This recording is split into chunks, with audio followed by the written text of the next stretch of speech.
but you said I should respect you. I have no problem respecting him. And when he came, I gave him, even after I saw that underwear, I gave him his respect. However, when he broke his promise, continued to disrespect me in my own home, withheld sex from me for a woman that he cannot even sleep with at that moment because the woman was miles away, refused to come into the bedroom, into our bedroom, decided to sleep in the living room. But he's still demanding that when he speak, I shouldn't speak. When he talk, I'm not allowed to talk. Even when he left the house, the statement he made to his aunt was, he's leaving for now, so by the time he come back home, I will be a changed woman.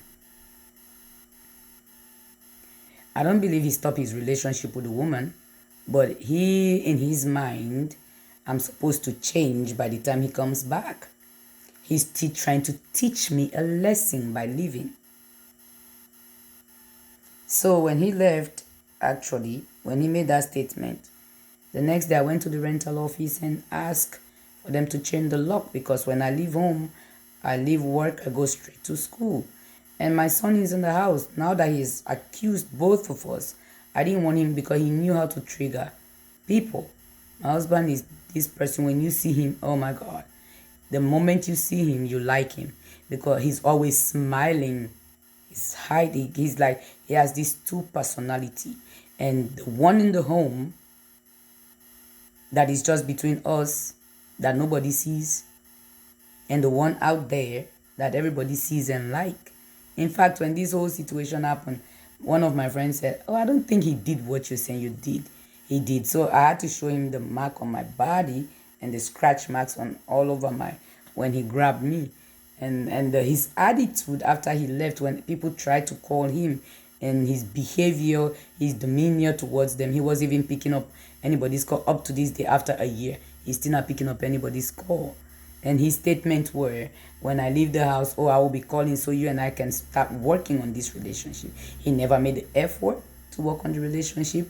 I was the one reaching out to him, calling him. Sometimes I'll text him, take things that he didn't want to hear, but he never made any effort.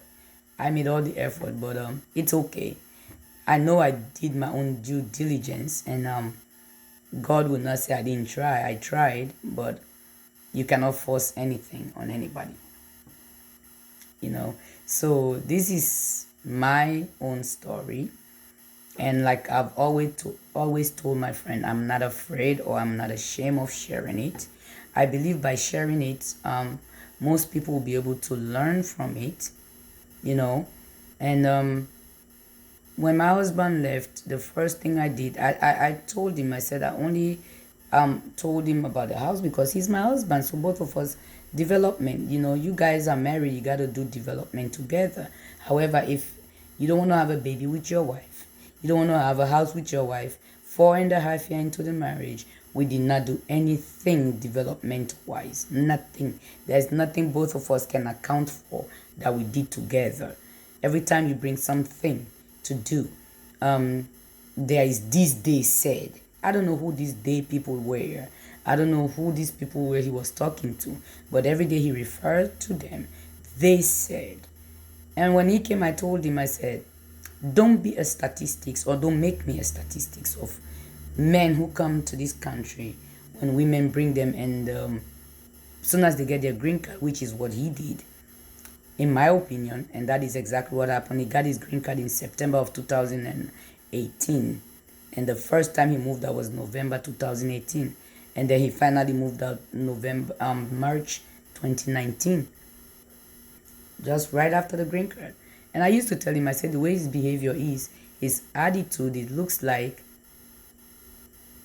as soon as he gets his green card, he's going to leave.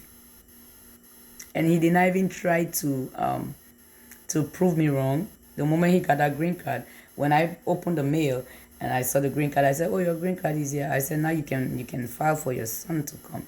And his exact words were, "Oh, they said he don't need me anymore." I'm like, "Oh my God, wow." I said, "Oh, okay, that's okay. You don't need to need me, but I did your paperwork out of my free will, not because you forced me to, you know." But those were his exact words. They again said, after he get his 10-year green card, he doesn't need me. I was like, okay, and that was that. We never talked about it until when he left that day. And when he left, I changed the lock on the door. Because you're not going to accuse me of trying to kill you, and then you go sleep with somebody else or whoever you were sleeping with, or during that month that you wasn't home, and then when you got tired, you want to come back home. No, I will not put up with that. I'm sorry. I might, I might be, maybe some people might criticize me for that, but no, that is not cool. We're not in Africa. We are, even in Africa, women are the ones who used to go to their family when they have a fight with their husbands, not the men leaving. But he came to this country. Every time we have an argument, twice now, he will choose to go sleep somewhere and come back. When you ask him, he tells you, he used to tell me, "I owe you no obligation. I owe you no explanation." What kind of marriage is that? Your husband left the house, went and slept somewhere, and when you ask him, he tells you, "I owe you no explanation." But he felt the need to talk to this same so-called woman who was in the house when she came and asked him, "Where did you go?" And he want to explain to her, "Are you sleeping with her? Or are you sleeping with your wife?" Who do you owe an explanation? Do you owe her an explanation or me an explanation? So that is what happened in my second marriage, because my first marriage, my husband died when we came. But that is what happened. But my advice to women today is, please, if a man does not value your presence, if a man does not value your time, if a man does not value you as a person, don't mourn over them. Don't think it's a curse. Take it as a blessing. Because the moment my husband walked out of the house, a week, because I had already started the process of getting my own house, because he refused to sign the paper. And I was tired of living in that apartment as well. Allergies, the dust was there and all that. The apartment people refused to clean the carpet, and so I started my paperwork. And then a week, as soon as he left, a week, to God be the glory, the mortgage company called and said they have approved me to get a house. This was just a week. He left in March, and I got my house in June. I moved in July. Thank God. God be the glory. God is good. So women out there, put your trust in God. Believe in God. Believe in yourself. It is not always an achievement, or it is not always when people think, when you have a husband, or you have a boyfriend, or you have or in a relationship, that is when your life is fulfilled. I've observed now, most of our marriages, instead of the marriages being enjoyable, instead we are enduring in those marriages. Marriage should not be about enduring. A friend of mine, and we were talking 2 days ago, and she brought that up. Instead of enjoying in our marriages, we are enduring in there, suffering in there, no respect in there. I know it goes both ways between the man and the woman, but in my own experience, I might be wrong again, I've not seen a woman who has been treated so well by the husband, or by the fiancé, or by the boyfriend, or in any relationship, she's been taken care of. She's been respected. That's all I ask of my husband. Respect. And the way you do that respect is for you not to step out on me. Because when you do that, you have opened that door for another woman to disrespect your wife, which is what the girl did. She called one day and I had it, you know. And you have already opened that room, you know, for somebody to come disrespect your wife, your partner. And I didn't do that to you. Why would you want to do that to me? Up to this day, he has not said what I did to him for him to leave. But he chose to leave. And he said, every time, everybody who asked him, oh, she knows what she did. No, sir. The only thing I did was to tell you I will not accept your behavior, your cheating behavior. I will not accept your disrespectful behavior. And I spoke up for myself. As I mentioned earlier on, my degree is in social justice and human rights. If I'm out there advocating for people and I'm not able to advocate for myself, what is that? Like, for real. We should be able to advocate for ourselves. We should be able to be in a very healthy mindset when we go out there to advocate for other people. So I should be an example if I'm going out there to speak for people. So I should be an example for myself, advocating for myself. And I stood up for myself. And I refuse to put up with that disrespect. And thank God he decided to walk out, because everything just fell into place. You know, everything.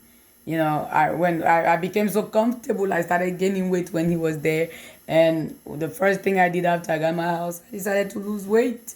I lost my weight.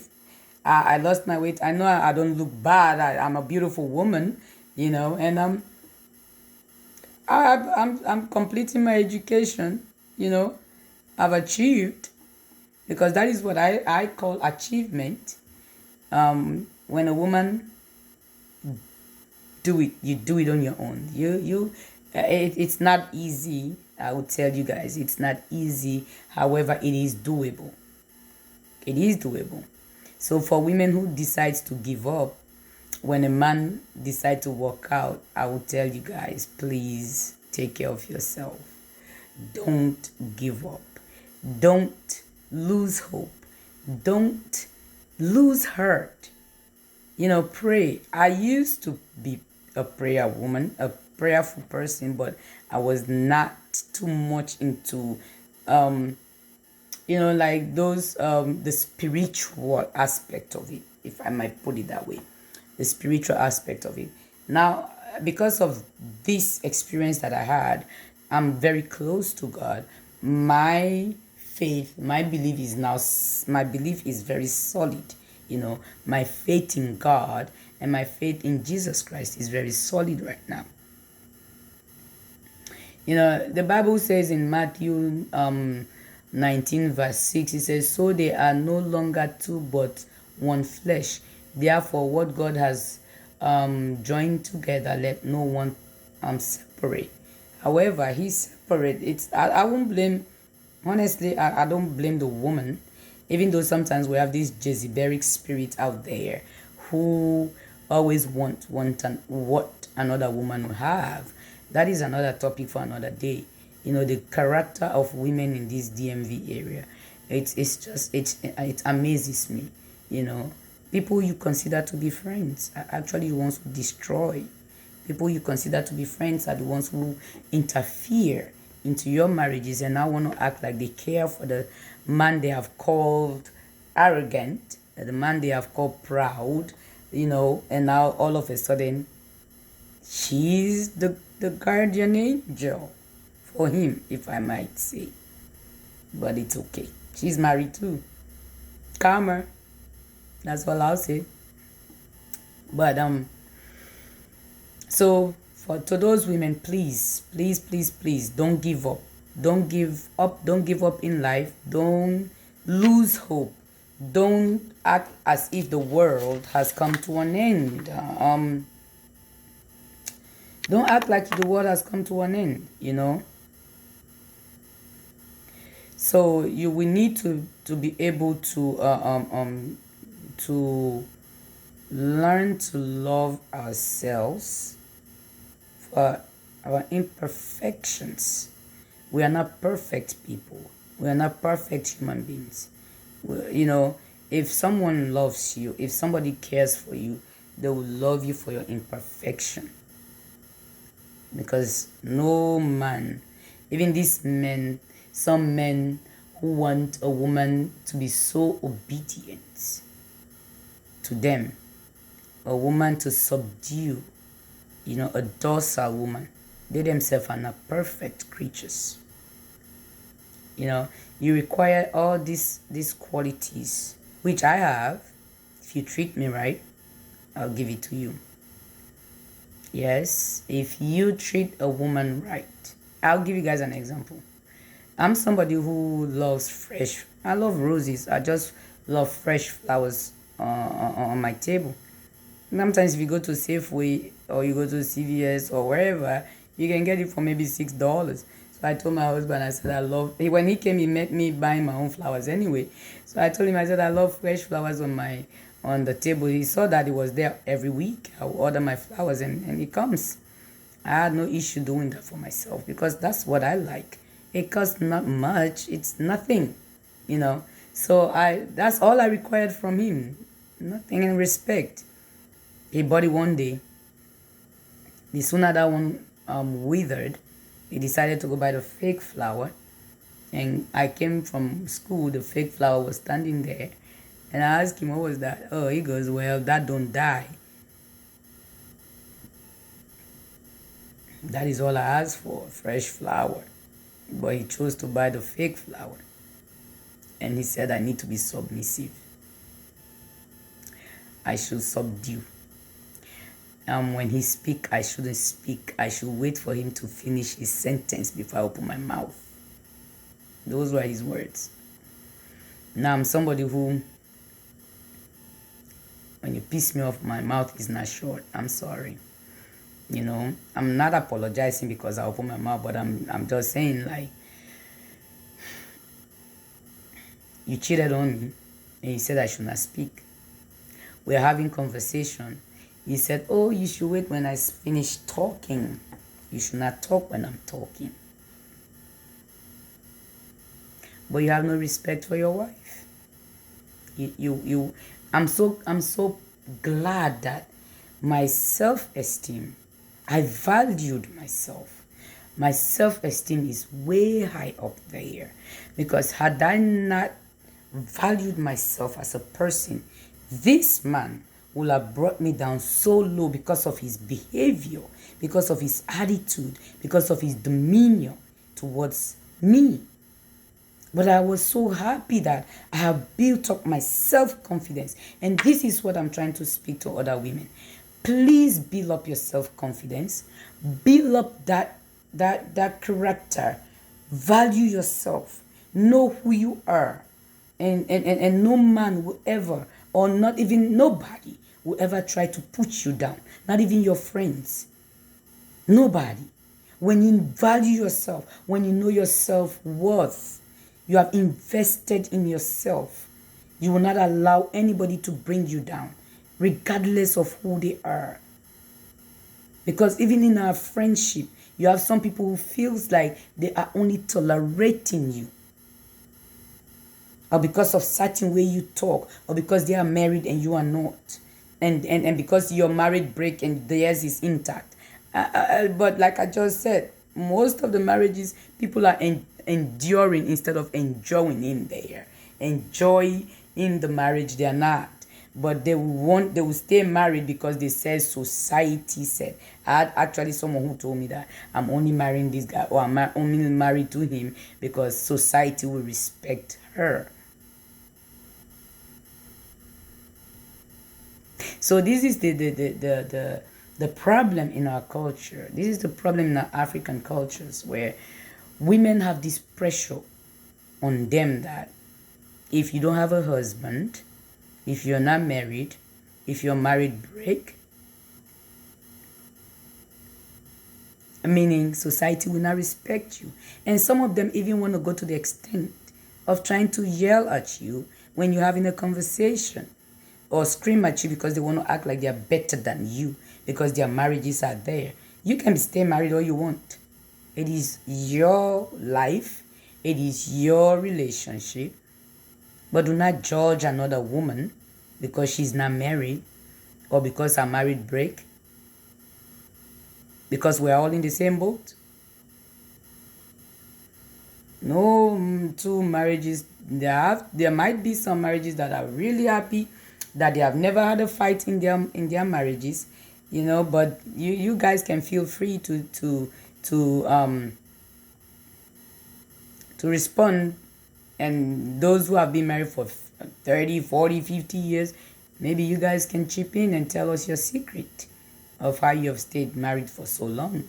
That would be a good thing. But I'm going to be using this opportunity just to speak to women, those who have been really hurt. Don't go kill yourself because somebody did not value you. Sisters, please value yourself. Value yourself. Put your trust in God. Take care of yourself. Take care of your body. Your body is a temple.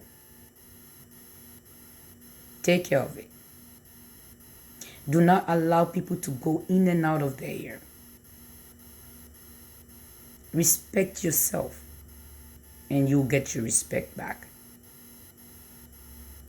So I'll stop here for today, or for now, and I'm going to start, speaking to women. But every time I have an experience, I will share it so people will know. But so far, that is my story. And my husband is welcome to come comment whenever he sees the video. He's welcome to do that. But I'm so happy that, he chose to leave. And I was hurt, but it's okay because I know I didn't do anything that terrible for him to walk out. I know I did everything I could as a woman. Even after he left for this whole year, I've been the one trying to reach out, praying. They said the woman is always why. My other question is, why are we the women who always pray? Or these men who have left to come back? Honestly, if the men really valued the relationship, if they actually even had any ounce of love, even a little bit, for the person they were with, they would try all their level best to work out this relationship.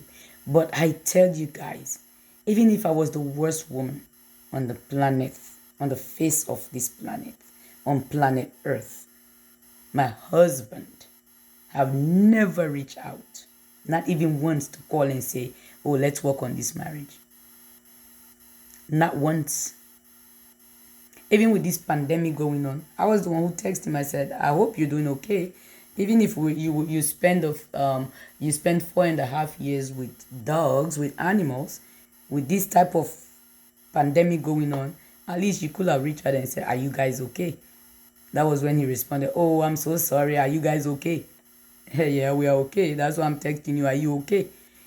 So, but that just shows the character of a person. When they need something from you, they would do everything out of their way, to please you, to get what they want. And as soon as they get it, they discard you.